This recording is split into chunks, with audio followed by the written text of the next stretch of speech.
Hello, everybody. I hope you can all hear me. I think their microphone is on. How do I turn it on?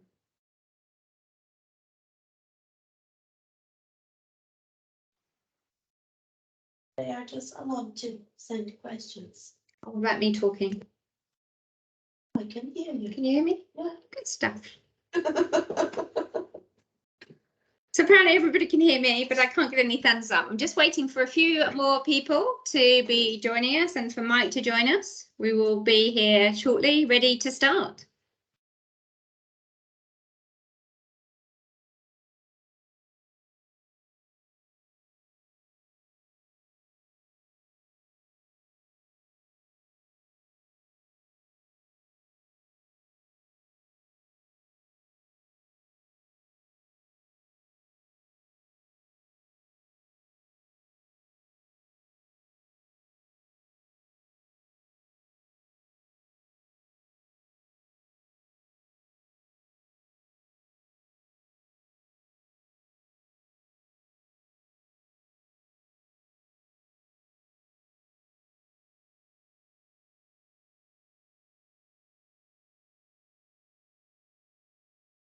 Hello, Julie, it's Mandy. I'm just wondering if Mike is there yet.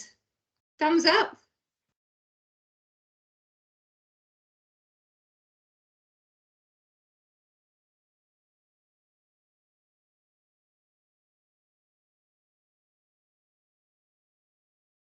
That's okay.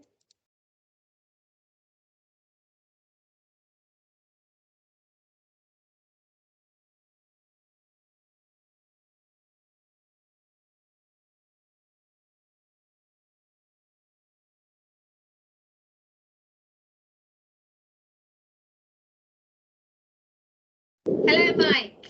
Can you hear us okay?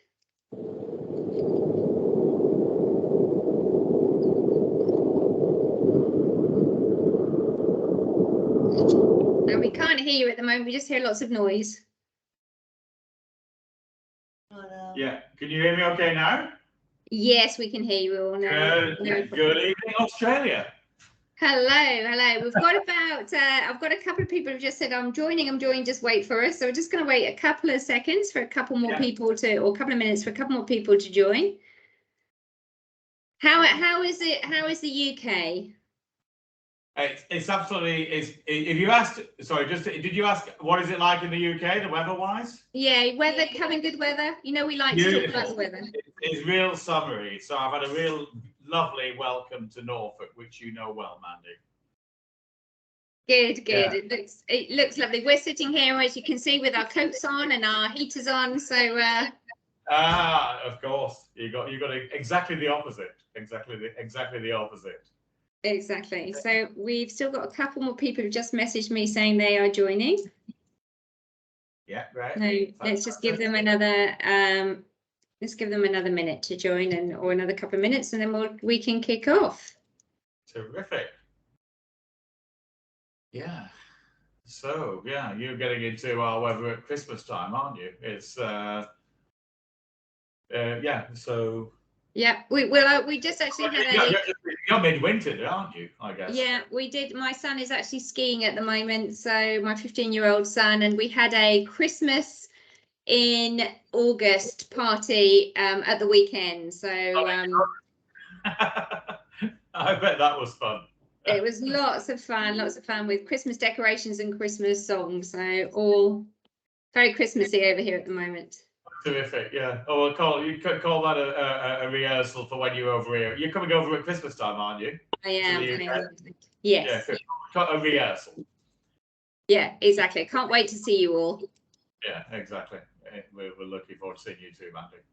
Great. So let's kick off. I have got a couple other people who will be joining, but that's fine. I will let them in the room. So thank you everybody for taking the time to come along and join this webinar on a Tuesday evening. It's very good to see you, especially some of you I've spoken to before. It's great to see you all. I'd like to introduce Mike Melling. Now, a little bit of an introduction to Mike. Mike is one of our most successful franchisees in the UK, so we're very privileged to have him giving up some of his time to talk to us in Australia tonight. As many of you know, we've had TaxAssist has been going on 27 years now in the UK, although we've been going 2 years here in Australia, and we've got offices in Canada and America as well. And Mike has also, some of you might not know this, but 58% of our company is actually owned by our franchisees. So once you come on board as a franchisee, you get the opportunity to invest in the overall international company.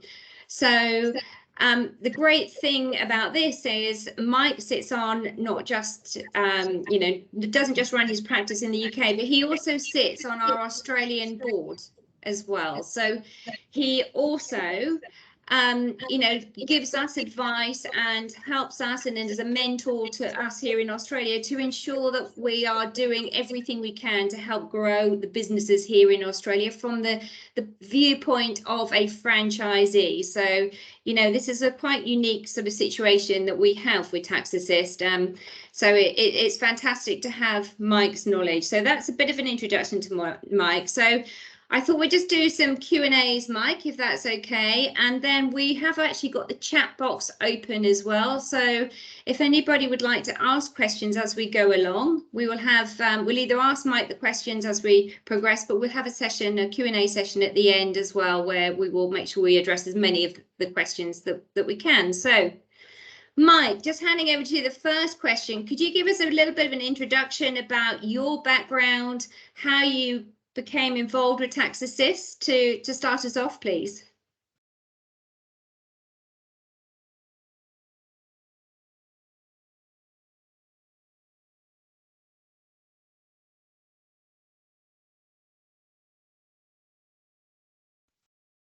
Oh, Mike, I can't hear you.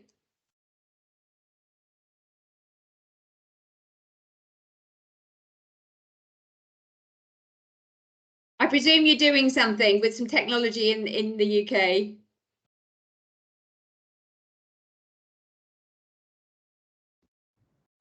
I'll give you the. No, for some reason it keeps muting itself, and I'm desperately trying not to touch the technology. You can hear me okay now? Yeah, great. Okay, so so I got into TaxAssist about 10 years ago. I learned about the opportunity with TaxAssist, a decade ago. Wow, time flies when you're having fun. My background is actually very different. I'd built my career with big companies like American Express, Marsh & McLennan, the big global insurance broker, GE Capital. Used to have global senior management, senior executive roles in those companies, running global financial services operations for American Express would be a typical role that I did. So I used to get to Australia. I know Sydney pretty well.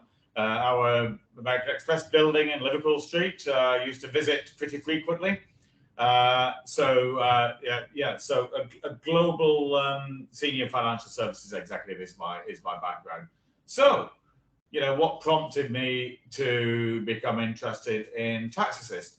Well, as I established 10 years ago, I was kind of keen to look at, thoroughly enjoyed my career, made some decent money, met some great people, built some great teams.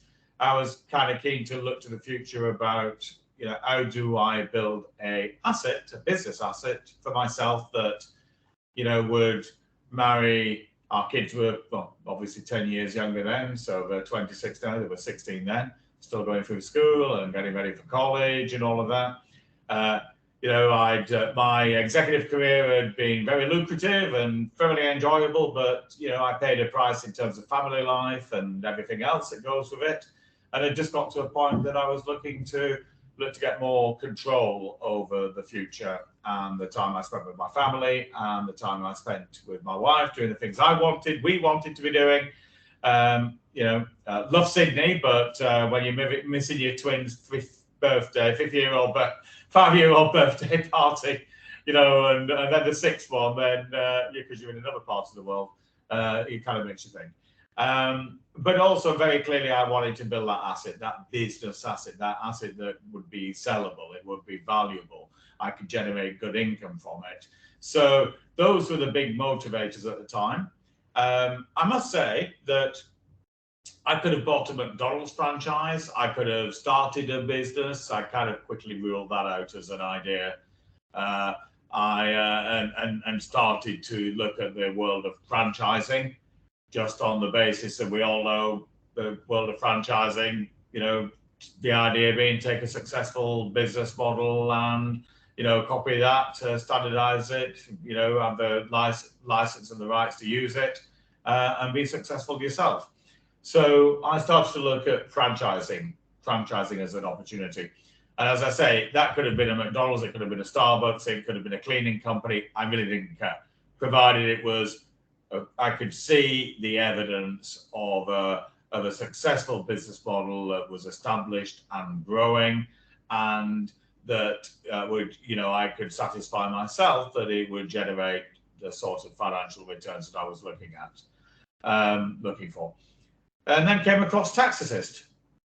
The little story there was actually what I remember walking around the Taj Mahal in India with my wife for a special birthday, 29 years. So she's born on the 29th of February. So Penny gets a birthday every 4 years. And this is where I first learned about TaxAssist. You know, on the way back from the Taj Mahal, we had the British Franchise Association book talking about TaxAssist accountants. Got to know the directors, got to know the people in exactly the same way that you're doing with Mandy and the team in Australia today. Liked the look of what I saw, thought these are people I could do business with, and bought my first franchise about a month later. Do you want to jump in, Mandy? Yeah, so when you bought your first franchise, what attracted you to that particular area? Because you bought a resale, didn't you? So what attracted you to that particular area? Yeah, so for me, which is different, so the asset that I've talked about, building an asset, that's exactly what had been done. So the gentleman I bought the business from built the business up over a 15-year period. It was generating really good, solid returns. What we call our recurring fee bank had been built to a level of, you know, 1,000 clients, 700, 800,000 pounds of recurring fees, which is, you know, basically the asset that you're building. And I bought that for our first big £1 million deal in the UK. But that's different to coming in as a brand new startup. So where obviously the person who I bought the business from had done exactly that 15 years before, who started with client number 1, client number 2, client number 3, built up the business to such an extent that he had this very valuable asset that he was able to package up and sell to me. So I took over the old business, the staff, the technology, the shop premises, the fixtures and fittings, the cleaning contracts, the technology contracts, and everything else. So it was a ready-made business. We have more of those type of businesses in the UK now, just given the nature of we have lots and lots of people in the UK where obviously we've been established now, as Mandy said, for 27 years, who are in like me, the baby boomer generation, who are now looking to retire. By the way, that's not me. I am not looking to retire. In fact, I have no plans to retire at all, full stop, because I'm enjoying doing what I'm doing, and I don't need to be in my business every day. We'll talk more about that.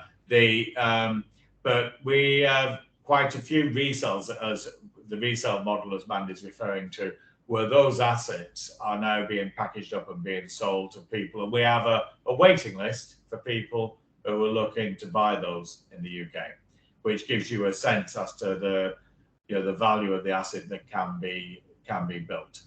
So if I tie those two things together, I was coming at it particularly then from a very different angle of buying a large TaxAssist business with cash flows, with revenue streams, with clients, which is diametrically opposite from the person I bought it from, who went in, got it, which is, I think, probably what the majority of you are probably looking at. I think, please correct me if I'm wrong, if that assumption is wrong, but going in, getting an area, a geographical tax assist area that is licensed to you with all of the support and the technology and everything for you to go and then build up that business from scratch, build the asset from scratch, and be involved and get to the point where what I like to call the tax assist dream, which in all honesty, I think I've been living for the last several years now, where I can be as involved as little or as much as I would like to be in a business that generates very good returns.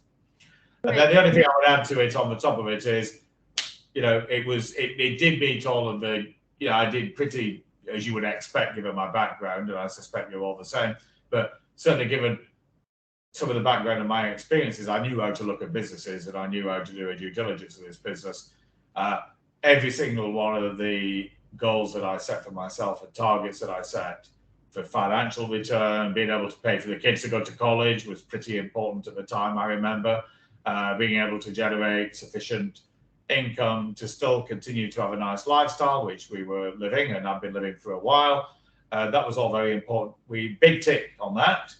But then big tick on all the other personal stuff, like being able to go to the kids' school events and speech days and all of that. So I liked it so much that 2 years later, I bought another big practice and put them all together. So we've now got five shops and offices around London. So just on that, Mike, so did you buy all of those 5 businesses that you now own? Did you buy all of those, or did you grow any of those from scratch within that particular area? But done both. So the first 2 businesses were Arpenden, which is in Hertfordshire, just near St Albans, outside of London. About 20. All of my practices are about 25 miles radius of London. In large conurbation areas and pretty affluent areas. So bought the first business, but then continued to grow it. Then the second business that I bought, which was a High Wycombe and Beaconsfield area in Buckinghamshire, so our counties. So Hertfordshire was a county, Buckinghamshire was a county. So what I did is take what was a one shop, what were 2 shops, one in each area. And we've now got 4 shops with and then an additional what we call a serviced office, which gives us marketing rights and so on. But to give you an example, the latest acquisition that had a fee bank of about £250,000 when I bought that 6 years ago. That fee bank is now £650,000. Yeah. Great. So both. So how do you actually manage to run 5 or including the office 6 offices then, Mike? Can you share some experience on that and also have time to sit here and talk to us? Yeah, well, there we go. But that's the obvious one, isn't it? Is how am I doing all this? I just got to the point where now obviously this is different to starting up from scratch. I was buying established tax assist businesses, but it wasn't just come in as a silent investor. And for those people like Mandy who know me, there's nothing silent about me. I wasn't coming in to just be an investor to generate. You could have looked at it like that. Finance was a big part of, obviously, financial stability and security continue to be important, as it is for all of us. But what was also very, very important, and actually has now become the number one thing for me, is engagement and wanting to be participating in a business as much or as little as I would like to. So right from the beginning, I had the objective of how do I get to the point where I can put a team together around me that I can trust. I obviously had a team to service 1,000 clients. It's now more like 2,000 clients. How do I put a team around me that can run the business day to day? Now, that wasn't from day one. From day one, I was involved in the business. I was meeting clients. I was meeting new prospects. But by year 2, I had put that team in place. And just given the size of the businesses that have been built by the franchisees who successfully sold their businesses to me and my family, what I was able to do is to bring. We needed to organise, and we needed staff in the business anyway.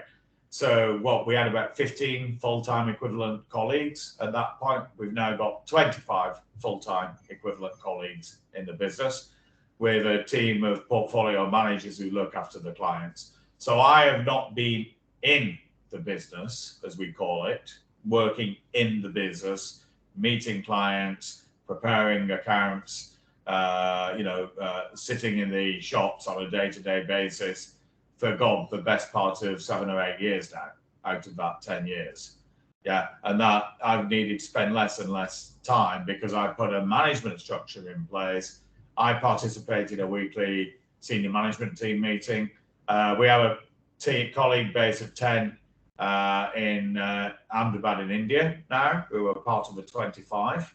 So our shops in the UK are very much front end relationship management, client relationship management, client cross-sell, client upsell, where all of our production work is now done by what is called an outsourcing partner. But I personally, I don't like to think in those terms. I mean, it's an outsourcing contract, but they're a part of our team. They're completely integrated within our team. So that's how I've been running it, with a very, very clear objective. And I will say at this point, the beauty of the business is you can make it what you want to be. So if you're starting from the beginning, it obviously takes personal commitment and personal time and personal energy and drive and work, yeah, to build that practice and to start to build client number 1, client number 2, client number 10, client number 50, client number 100, client number 200, yeah. And the one thing that we're very good at TaxAssist, and I'm speaking now as a franchisee and a franchisor in my group board role, is nurturing and developing and providing the expertise for wherever you are on that journey. Whether you're signing up your first client or you're signing up client number 2000, yeah, where your needs are different and your challenges are different and the sort of support that you need is different. So, there's no cookie cutter to this. Yeah, well, there is a cookie cutter. That's what we call the TaxAssist system and the TaxAssist way. But it's highly individualized based on where people are in the TaxAssist journey.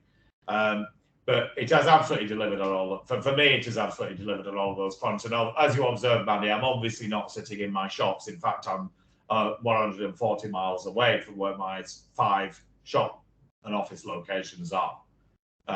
With the complete comfort and knowledge that they're all working. I do the treasury management functions and see that the big bills are getting paid and the money's coming in. That's the most important part, Mike. You referred then to our outsourcing partner. So you have obviously the UK has our TaxAssist approved outsourcing partner in India. In Australia, we have our outsourcing partner here in the Philippines. But I know that I've got Baddy and Mike on board who have now employed their 3rd outsourcing. Well, we call it outsourcing, but they are very much our TaxAssist employees. They're just based overseas. When you're actually employing your overseas employees, could you give us some hints and tips on what you look for, and also the sort of how you integrate them into your business so they are actually part of your business? Well, I think that's the number one thing. What you just said there, Mandy, is it was a philosophy, and it's my own personal philosophy that for what I think we probably have a slightly different model to the one you're operating in Australia with the Filipino partner, which we are also working with as well out of the UK as well. I think you're aware. Whereas my relationship and the relationship we've got with this company in Ahmedabad, and there are 2 or 3 others on the panel of outsourcing providers, is a true outsourcing relationship. So we don't hire the colleagues directly onto our payroll or part of our team. Yeah, sorry, to be employees. Yeah, we pay a fee for a full-time equivalent, a dedicated full-time equivalent person. So I've now got 10 of those people dedicated to us. But that's it. That's the 5 minutes. That's the contract part of it. The the leadership philosophy and certainly my business philosophy is, I don't, anybody who's part of our business is part of the team, right? It doesn't matter where you are, whether you're sitting in a shop in Beaconsfield in Buckinghamshire, signing up new clients, or you're preparing a VAT or a company tax return, self-assessment tax return, as we would call it, as we call things in the UK, sitting in Ahmedabad. So everybody's a part of the team. It doesn't matter how it gets paid or whatever the commercial arrangements are. But so right from the beginning, those people are those,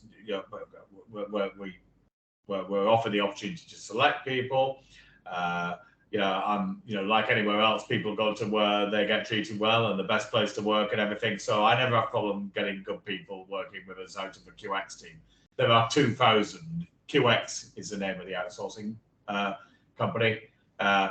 There are 2,000 people in QX now, so I have plenty of people to choose from. But I never need to do that, and my team never need to do it, because people select to be part of the team. Yeah, just like they do anywhere else. You go work for a good employer. But we integrate them in our team. We have the team managers come over for our Christmas parties. I go out to India. The team go out to India. I love to do that. I used to do that in my old corporate world. So totally integrated. We are integrated on the technology. There's no us and them. So if you join as a junior or a senior in our shop in Beaconsfield, you would go through the same sort of induction. You would get the same technology, the same outlook, the same access to all of our world-leading technology that we're big into, and I'm now actually responsible for the group board.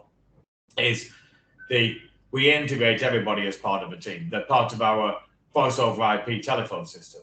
My colleagues have 500-600 conversations a week talking to one another between the UK and Ahmedabad. So it's totally integrated, as if they're sitting in the office next door, So that's basically it, and it works. And we have and that, just as a point, anybody looking at this, the key thing, just like anything in life, right? You want to work where you feel valued and where you feel as if you're being communicated with, and you feel as if you're being engaged and that you're part of the team. Well, hey ho, that goes with our team in the UK, and it goes with our team in Ahmedabad. Where you're based is secondary.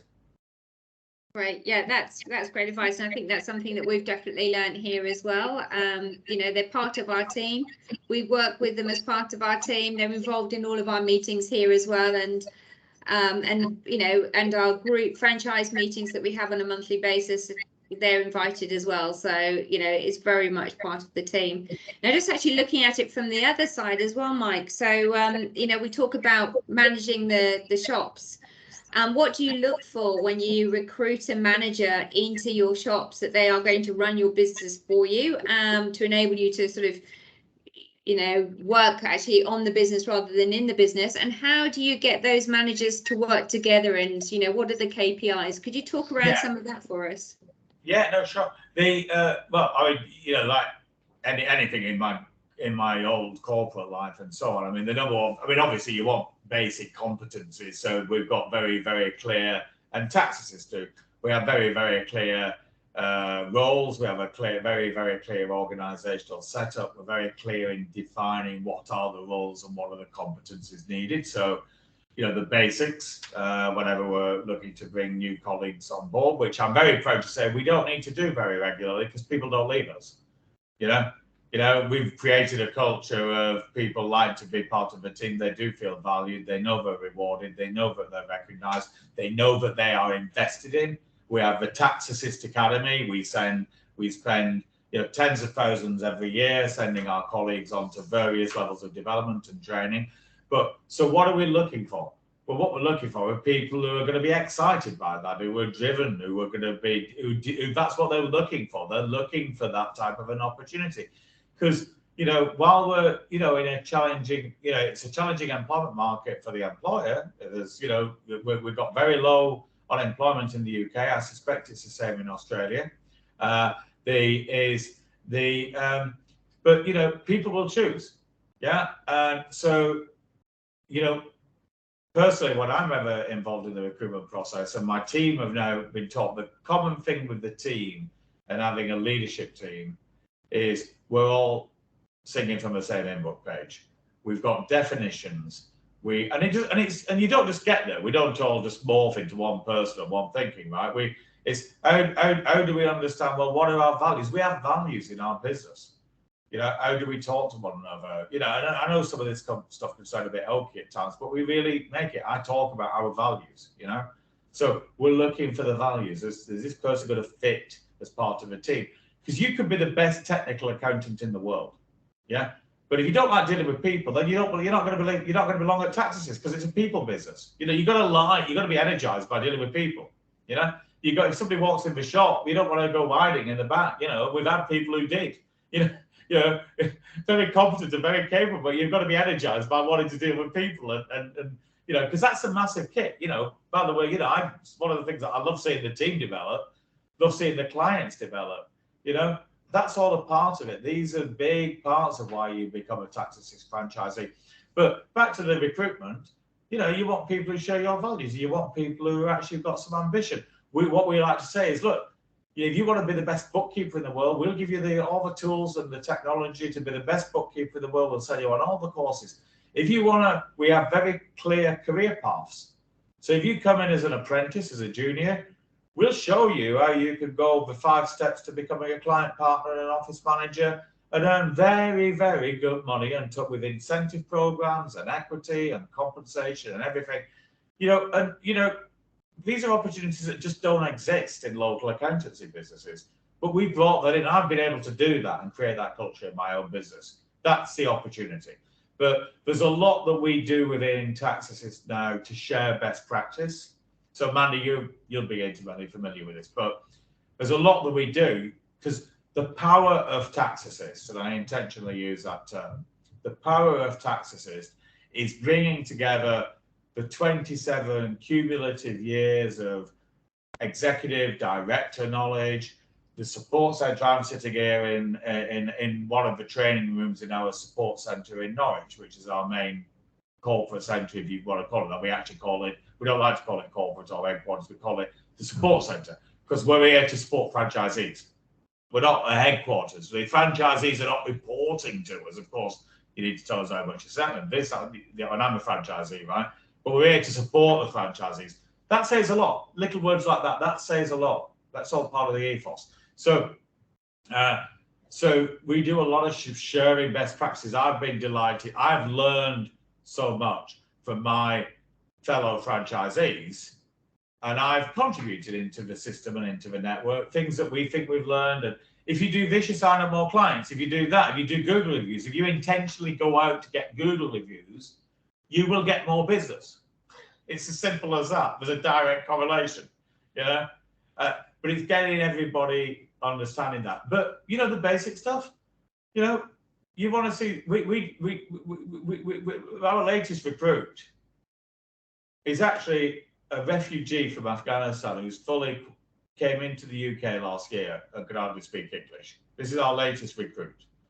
Yeah, and he was introduced by a friend. And we actually didn't have an open role because people really just generally don't leave us, and we always have capacity. I'm personally, this is a philosophical thing, but I'm personally a believer in investing in the capacity so that we can grow, and that's what we've been doing. Yeah. By the way, we've been growing at 15% every year in my businesses through COVID. Yeah, and this year we'll probably grow 20% on a big base. Yeah, so that tells you everything about the health of the business, and we can talk more about that. But that Afghanistan franchisee, who's a new colleague who's come in, yeah, is 23 years of age, a finalist in ACCA, speaking perfect English. This is a motivated, driven person. When he came for his interview, and it was a friend who'd asked me to speak with him, but they just asked me to speak with him, not to offer him a job. But when we saw the CV, we'll always take talent on like this, always. That guy had read up. He knew everything about us. He knew everything about me. He'd watched videos. He'd understood who the team. He'd understood who'd been in the team. He understood what we did. He understood who we were selling to, what our core proposition to our clients is, which is to be an advisor to small businesses, right, and their families and their business. You know, we're now expanding into financial services.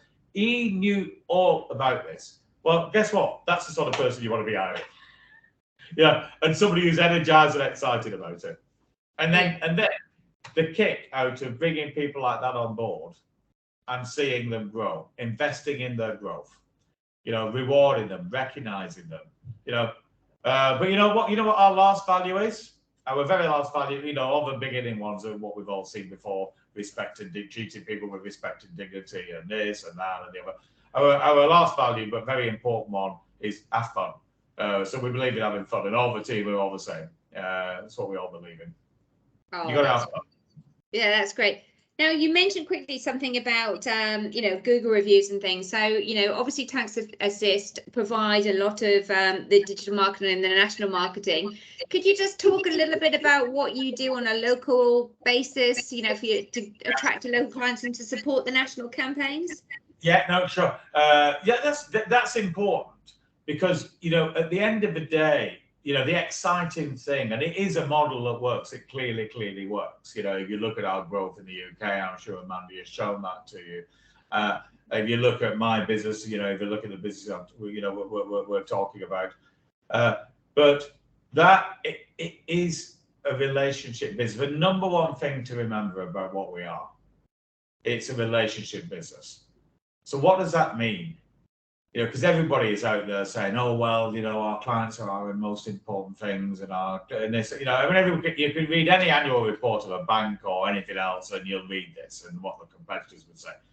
It is in our DNA.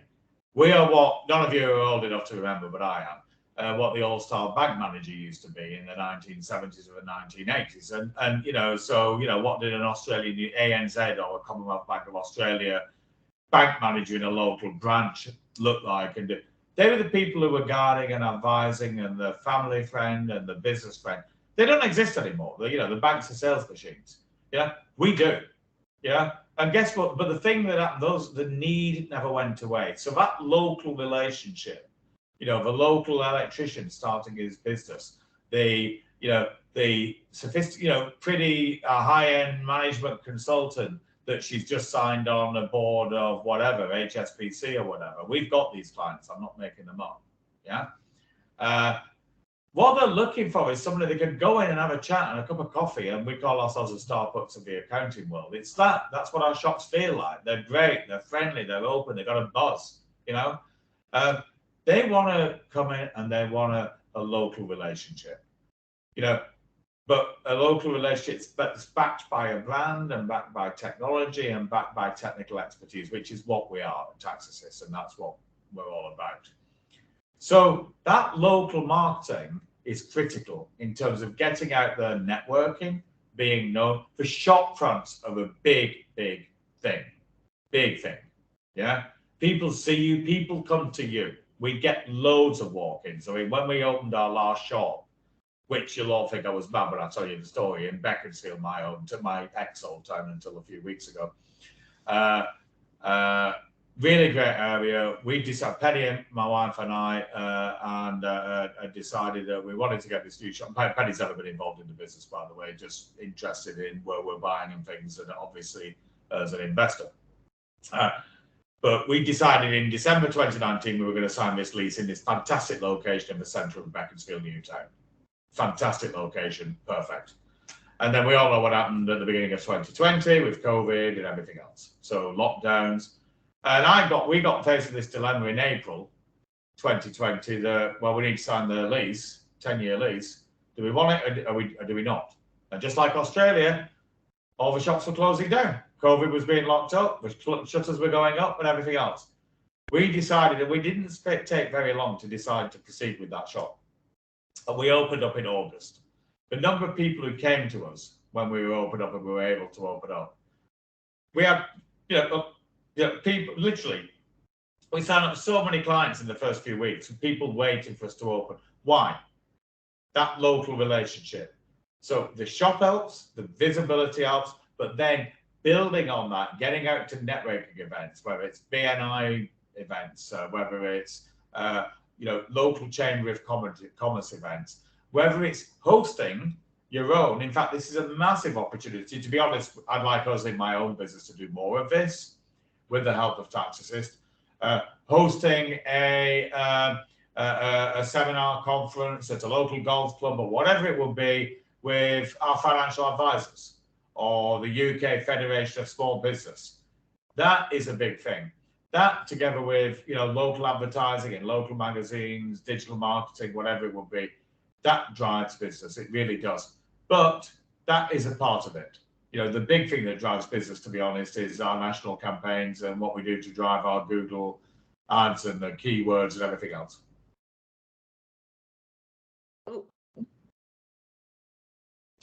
You've gone, I can't hear you, Mandy. Have you muted yourself? Oh, there you go. I'm back again. Sorry about that.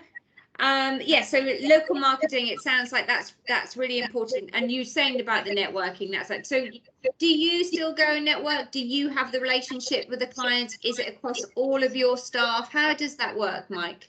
I don't. I did. I personally never was involved in production work. So what I mean by production is actually doing accounts and things and sitting down. I would sign up clients. I would build original, but that stopped about 7 or 8 years ago when I started on multiple sites and decided I needed to organize our own portfolios. Now, obviously, that was a necessity out of the size of the business because it couldn't possibly be that I was looking after all the clients. Yeah. What I think so the direct answer to the question, I'm not involved. The clients don't even know I exist anymore, other than some of the older clients who I signed up. They have no idea. Yeah. So it's being completely serviced, clients being signed up by our office managers, our client partners who run portfolios, our junior staff who were trained to sign up clients. So we've got, you know, actually some of the best signups are our more junior staff who are learning and have just been on the sales and marketing courses and so on. So the short answer is no. I'm not engaged really at all in the day-to-day client activity. I used to go to BNI breakfasts. I used to go to local Chamber of Commerce things, but that's not what my team do in their locations. But that's a fun bit of it. Again, it goes back to the people, you know, it's if you like to meet people, you like to be that old style bank manager, that's what I'll call it, of being the person who's known in the community, the person who will have the answer, the person who can connect you into what we do and how we can help, how TaxAssist can help them to build their businesses profitably, but also can introduce them to a network of what we call our additional service providers, where we earn commission and can be a substantial income stream for us, of financial advisors, the banks, the insurance companies, the lawyers, the inheritance tax planners, the debt collectors, the credit card processors. You know, we have an array, what we call I don't know if we've gone through the service universe, Mandy, at all. No, we haven't. Yeah, but we've got a very similar service universe here in Australia as to the same that you actually have in the UK. Slightly different, but we actually have our preferred partners as well. So yes, please take us through that service universe as well, Mike. That'd be really useful. No, but so we have our core activity. In any of TaxAssist shop, we've got two big advertising on the walls, our two big laminated, wall-mounted things on what we are. Well, these are our core businesses, accessibility, relationship. We look after this. We could do your payroll. We can look after your bookkeeping. We're experts. We're the biggest, absolutely the biggest partner of Intuit QuickBooks in the UK, of tax. Anybody TaxAssist does business with in the UK, we are the biggest partner. Yeah, the biggest partner. So we can bring value and knowledge to those clients that nobody else can. In buying power, in knowledge, in expertise, in access to the people who run the technologies and everything, right? But how do we bring all that together? How do we, Manny, just remind me where we were. Where did we get to? What am I answering now? Yeah, there's a couple of good things you've actually said there, which I just want to pick up on. So the thing I liked about it when we're talking about, your staff now actually go out now and create those client relationships and the training. It sounds like you've sent them on the TaxAssist training academies, all of your staff, so they're trained out. Exactly. So all of that. So they're the ones who are meeting the client. They're the ones signing up. Their staff are. Yeah. We have our TaxAssist Academy. We must have 400 different courses a year that are run through our TaxAssist Academy. From, this is how do you do technical in the UK, limited company accounts, corporation tax. How do you do self-assessment tax, personal tax planning and private tax planning and all the rest of it, through to things like sales and marketing. So every single colleague, other than the most junior colleagues who've been on our sales and marketing, how do you engage with a client? How do you sit down and build a relationship? Because at the end of the day, the clients and the prospective clients are buying you. They're buying you and your teams as you build. If you're starting on yourself, then you start as number 1, which most people do. As you're building your team with number 2, number 3, number 10, number 15, whatever it will be, however you want to grow your business, however big and ambitious you want to be or not for your business, that's in your control. But the key thing is that everybody talking the same language, everybody being inculcated with the TaxAssist philosophies, what we are, what do we stand for, what are our values, what are our differentiators, what is our unique selling proposition. And trust me, they are very significant. We are very, very differentiated in the marketplace. So that's what our people are trained on, right from the day one. But it all boils down to relationship building. That's what it boils down to. Yeah, and also sort of just keeping the clients as well. Obviously, that open relationship and having that pop in for a cup of coffee type mentalities is very different here as well. The normal accountant, should I say, the normal accountant is usually sort of upstairs, hidden in an office, and I probably shouldn't say this, but they're seen as a little bit arrogant and a bit standoffish and a little bit I know it all and very inaccessible. So is that where you've really capitalized on that, Mike? Oh, massive. And guess what? The proof of the pudding is the retention rates. We don't lose clients. Other than obvious reasons, people going back into no longer in a business or this or, whatever it will be. We certainly do not lose clients through service. We really do not. But we do get a lot of clients from local, quote, supposing competitors. And what we hear resoundingly is it is that arrogance, what I call the brass plaque mentality. Yeah. And they try, and sometimes we've seen local competitors who've been in our marketplace for 100 years, for God's sake. The family in Beaconsfield, just up the road from us, Rowson Partners, and they're a bit sniffy, like we arrive on the scene. They try and copy us because they know that we're taking clients from them. And why are we taking clients from them? Because they're not accessible. They can't find their accountant. They've dealt with the 5th different person in the last 2 years or whatever. Yeah. And they see their clients coming to us. And we do that all the time. Whenever we enter a new market, that happens. And people come to us and we have a big impact. We disrupt the market. And then you'll see them starting to try and copy us, like try and be a little bit more accessible. But of course, like they'll put shop boards outside of their offices, but it's not an open, welcome, TaxAssist, Starbucks type environment. They're all still hiding behind, in fact, I've got a picture, I'll have to send it to you, Mandy. Our local competitor, Ixon Company in Harpenden, I couldn't believe it. They actually opened up the equivalent of a shop when they could see that we were taking a lot of clients. So they're still in main offices and they're still stuck away on the 5th and 6th floor of these office buildings. But they figure, and they've got a fantastic shop location next to Harpenden Station, a major, there's hundreds of thousands go for every day to go into London. Yeah. And then what do? Instead of the beautiful yellow and blue advertising and the big words and the easy messaging that's in our windows, they literally have got terms of engagement in small print in their window. I am not making this up. Yeah. They're hiding themselves. And you know why they're hiding themselves? Because it's not in their DNA. It's in our DNA. It's not in their DNA. They don't know how else to behave.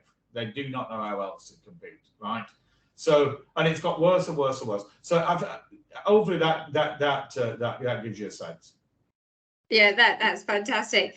So I know everybody's going to, or actually is interested in knowing this, Mike. So if you don't mind sharing, can you share us how, share with us sort of how much turnover your businesses make and what sort of growth you've had over the last 5 years, including through COVID? Okay. Yeah. Oh, I'm putting you on the spot here and getting the nitty gritty. No, you're fine. So we would have been about 5 years ago. We would have been about 1 million turnover, £1 billion of turnover. That's about $2 million, close to 1.8 million, $2 million. Yeah. And that's obviously been built up through these businesses. It started with client number one, because what I don't want to do is find anybody off here who think, oh my God, we're talking in stratospheric numbers or anything like that.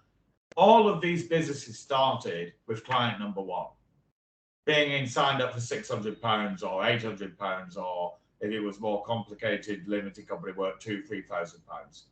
And then client number two and client number three started in a service office and then opened up in a shop. And actually, I recommend anybody just go straight into a shop, because you're going to build your client base so much quicker. To be honest, really, well worth the investment.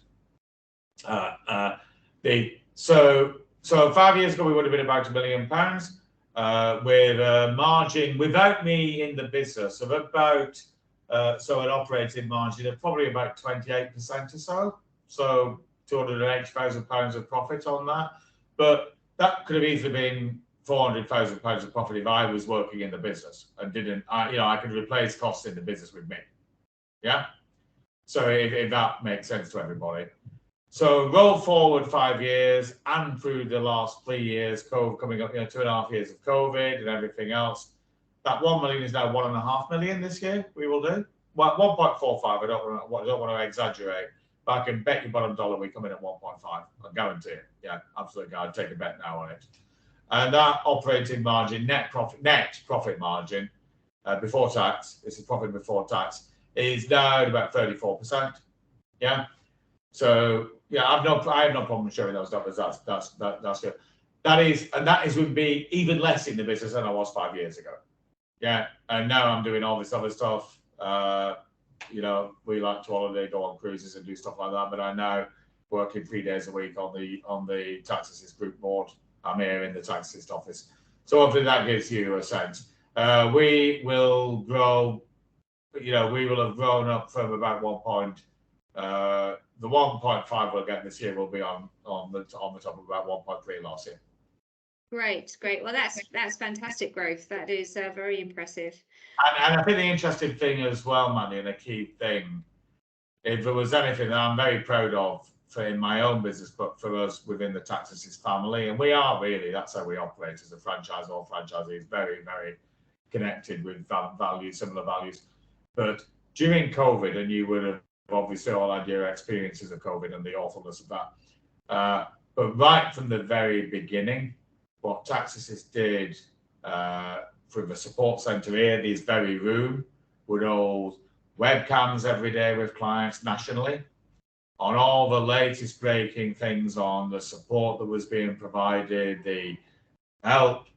How do you access it? How can we help you to put cash flows together for the bank so that you can go there and get the funding for these COVID support loans that were being presented?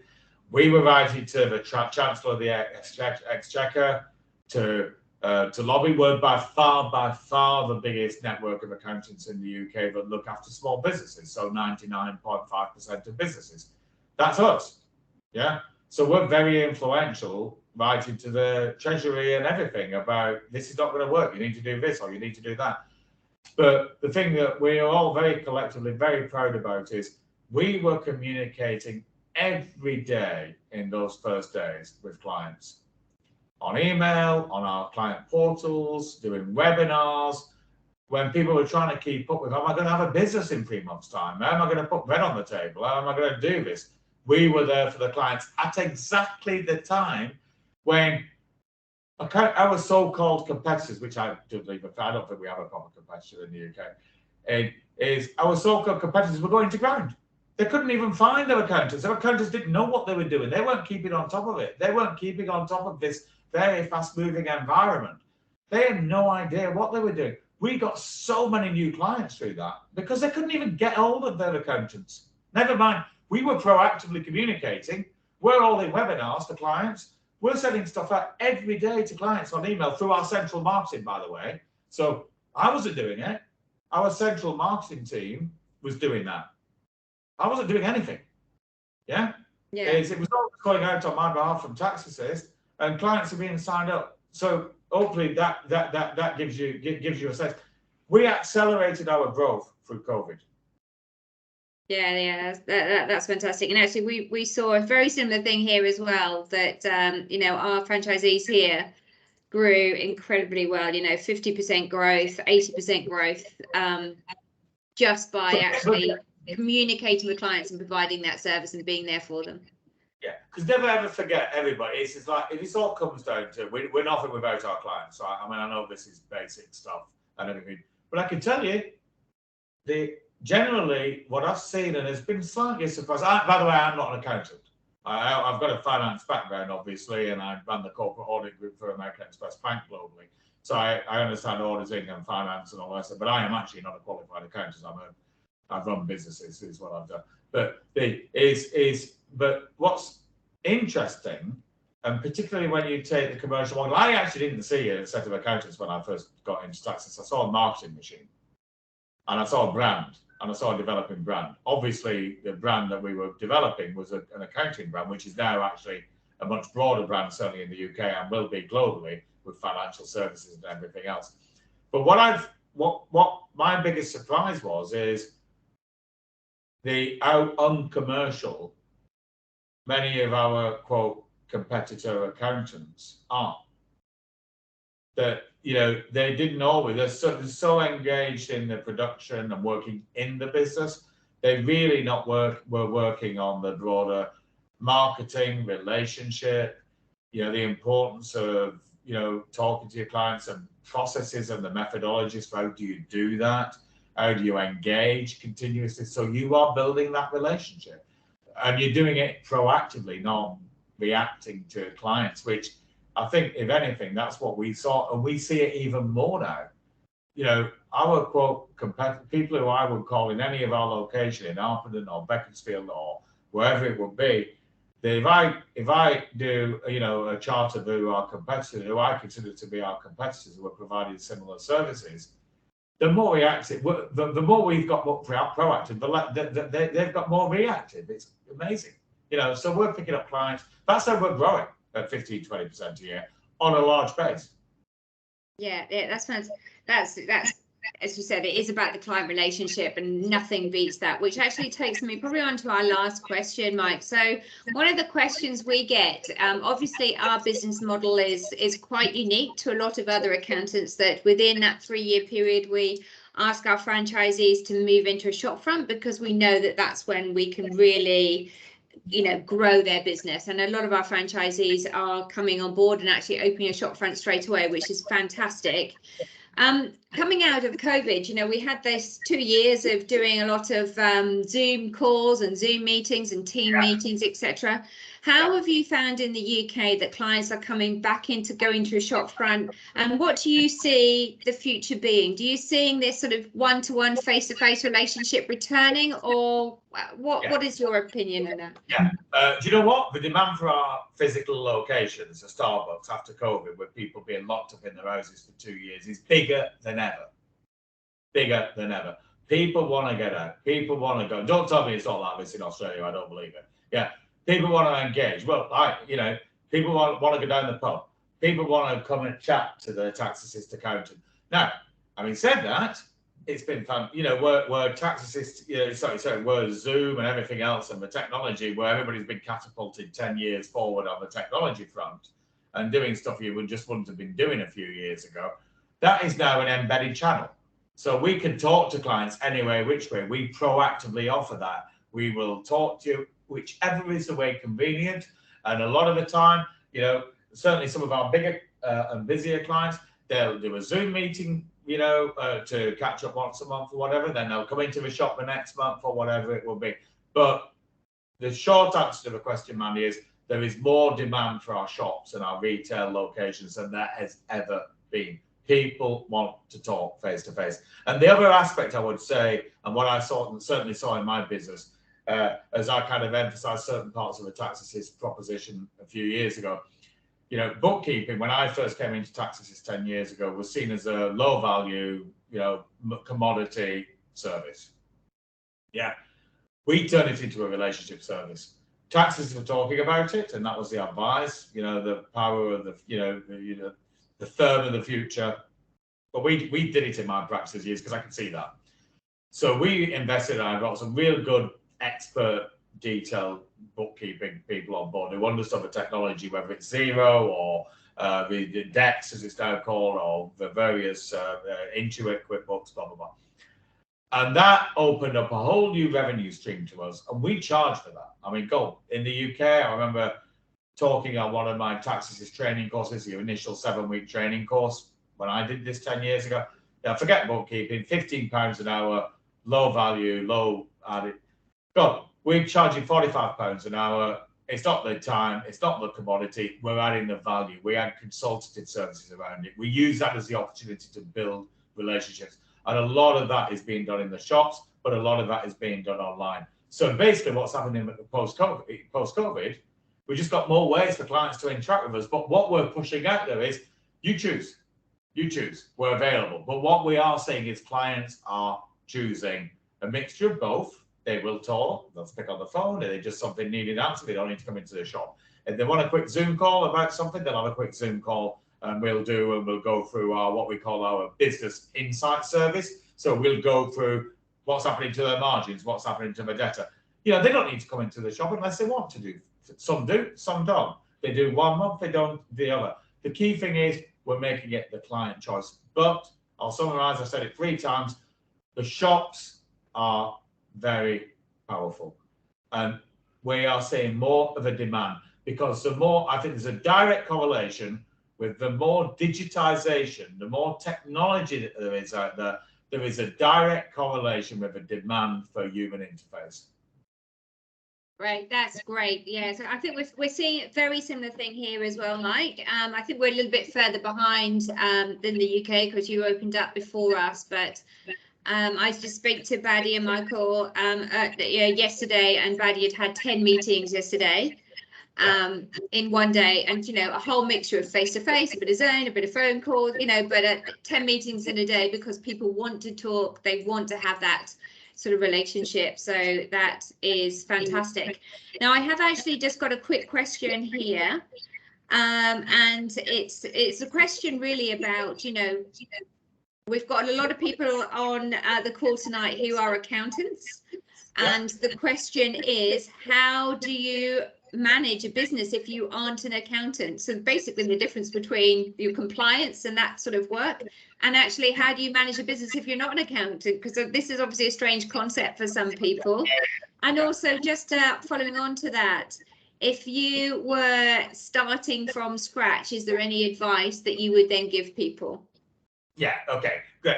So the first one, and I think this is perhaps the regulatory environment in the UK and in Australia is probably more tighter than it is in the UK.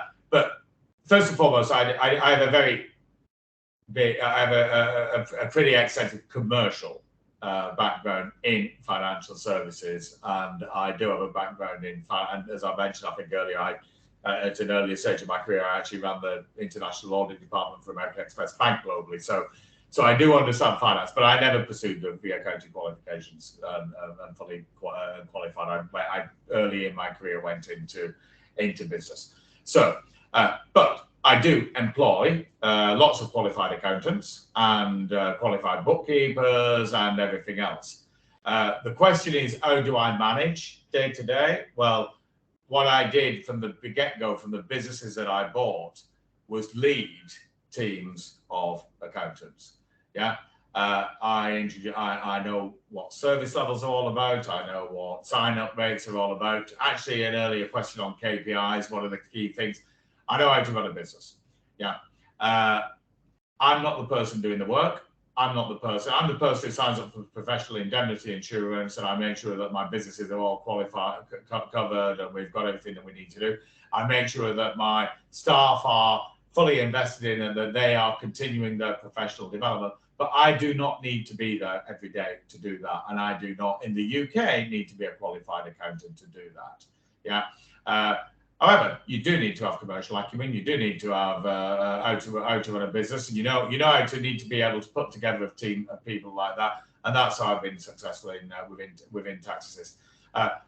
We have a mixture. I'd probably say in the UK, it's probably 70-75% qualified accountants, whether that's ACCA, ICAE, Institute of Chartered Accountants in the UK, whatever it will be. It's probably 80% fully qualified accountants, 20% people with backgrounds similar to myself, who are running very, very successful businesses. But the key thing here is the blend of bringing that commerciality together with the technical and the qualified accountancy role is what makes for a successful business. And then hopefully that answers the question. Yes, it does. That's a perfect answer. And very similar to here, you know, people can own a business and run a business and be very good business owners and, you know, grow businesses.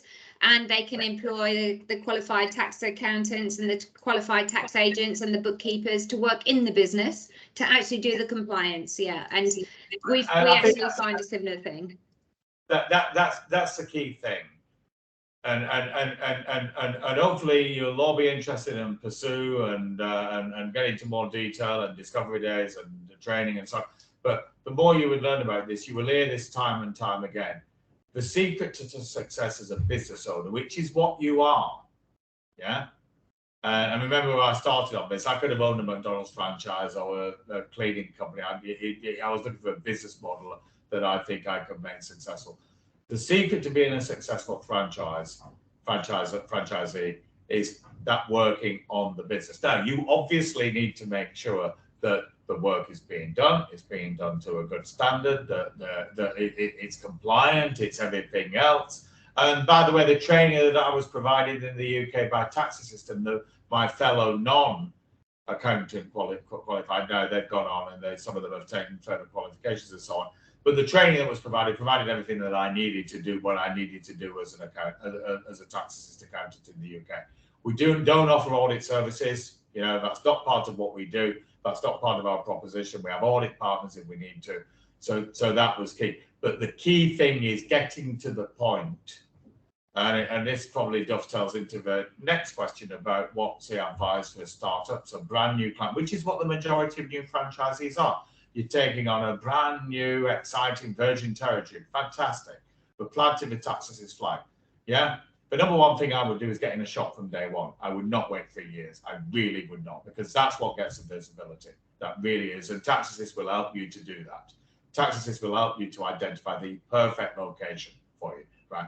But then number two is getting involved, getting that relationship, getting that networking, getting that balance right. And this is easier for me to say, and I acknowledge this, than it is to do as a brand new. When you're everything, you're the chief strategist, you're the business executive, you're the chief executive of your business, you're the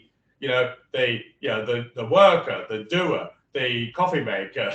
You're all of that when you're setting up, and that's fun. And you've got to be able to be able to do that and to be able to deal with people, as I say. But then having that plan. And the thing that I really got excited about with me when I came in buying established businesses was the business planning and looking at real, bringing it to life. But having very clear goals about when I need to be starting to, you can't afford probably on day one to hire a member of staff. You start with yourself and you can start with building up. You get your clients, it starts to become self-funding, you start to be able to generate the profits to be out. Then you need to start to be looking at building the capacity for growth. Having those milestones, and TaxAssist will help with this, having those milestones clearly in your mind, and then starting to move the needle. When you get up to client number 50, client number 100, you cannot be doing that all on your own. You simply can't be. You need to be investing and hiring your colleagues, who are hopefully going to be colleagues and trusted colleagues for a long time. You're going to retain. They want to be with you. They want to be in a fun place that's got the best technology and has got a great proposition that they're being well rewarded and well trained in. Who wouldn't want to be in that environment? And that's a fun part of it as well, seeing the development and seeing those people develop. I get a massive kick seeing people, you know. Anna, my practice manager in Harvard, came in as a junior apprentice administrator 6 years ago. She's now a fully qualified ACCA, running the place, you know, earning a lot of money and a big compensation, you know, going on fantastic. She just completed our 2-year TaxAssist Leadership Development Program on what being a leader is all about, you know. I get a massive kick out of that. So bringing it back to the second question, that shop, get into as soon as possible, followed very, very quickly by being out there, being out and about it. And if you do have a tendency to be the best technical accountant in the world, which is fantastic and a fantastic asset, but that consciousness of getting out there, being known, marketing, developing your business. And as your business grows, because it will, having those milestones as to when you need to move yourself away further from the doing to being the chief executive of your business, right? Obviously, I did that many years ago, to moving to the extent of basically hosting a senior management team meeting for a couple of hours a week, which is what I've been doing for the last 8 years. It takes a few years to get to that. Many people don't want to get to that. We've got very, very large franchisees in the UK who absolutely do not want to do that. But I did want to get to a point where I've got my businesses. I'm as engaged as I want to be. If I want to be in there 20 hours a week, 60 hours a week, I can do that. If I want to be in there 5 hours a week, I can do that as well and do other stuff, which is what I'm doing, talking to you all now. And then we're going on a 1-month cruise in November down the Suez Canal. We're going to Petra, and we're going to Luxor, and we're going to Cairo, and we're going to end up in Abu Dhabi. How about that? Well, I think that's a fantastic point to end on, actually. Where you can leave your business for a month, go on a cruise, and not worry about it. That's that's where we all dream to be, Mike. Thank you very, very much for your time. I really do appreciate it. I know it's the beginning of the day in the UK, but hopefully everybody found that informative, useful, and actually got some real insight into what it's like to run your own TaxAssist business. We've recorded this, so we'll actually send the link around to everybody tomorrow, so you will actually have this. And I look forward to speaking to all of you that have attended tonight. Thank you for giving up your evening to find out more about TaxAssist and what joining us would mean for you and your future. And good night, everybody, and have a good day, Mike. Thank you very much indeed. Pleasure. And I've just got to add, Mandy, if anybody would like to liaise with me or give me a call or anything like that, I'm delighted to do that as well on a one-on-one. Thank you very much. I really appreciate that. Thank you. Bye, everybody. Good luck on your journey.